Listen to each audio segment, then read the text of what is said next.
করে, তার দাড়ি রাখা যথেষ্ট বড়, আমার মনে হয় এটুকুই যথেষ্ট, তাহলে আপনি হয়তো বিপর্যয়ের শিকার হতে পারেন। এরকম দম্পতি হয়তো 1 মাসের ব্যবধানে একে অপরকে ঘৃণা করা শুরু করতে পারে।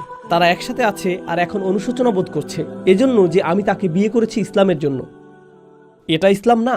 ইসলাম এটা বলছে না যে আপনাকে সম্পূর্ণ অপরিচিত একজনের সাথে বিবাহ বন্ধনে আবদ্ধ হতে হবে। ইসলাম কখনোই এগুলো বলেনি। আর আমি উন্মুক্ত প্রেম ভালোবাসার সংস্কৃতিও সমর্থন করি না।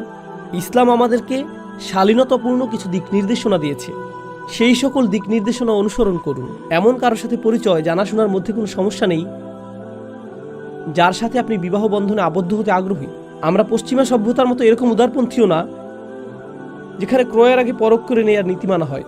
আর আমরা অন্যদিকেও চরমপন্থা অবলম্বন করি না, যেখানে আপনি কিছু দেখলেন না আর আপনার মা বললেন এই মেয়েটিকে বিয়ে করো, আর অমনি আপনি বিয়ে করে ফেললেন। এটা এরকমও না। একজন পুরুষ অথবা নারী হিসেবে আপনার নিজস্ব পছন্দ অপছন্দ আছে, আর আপনার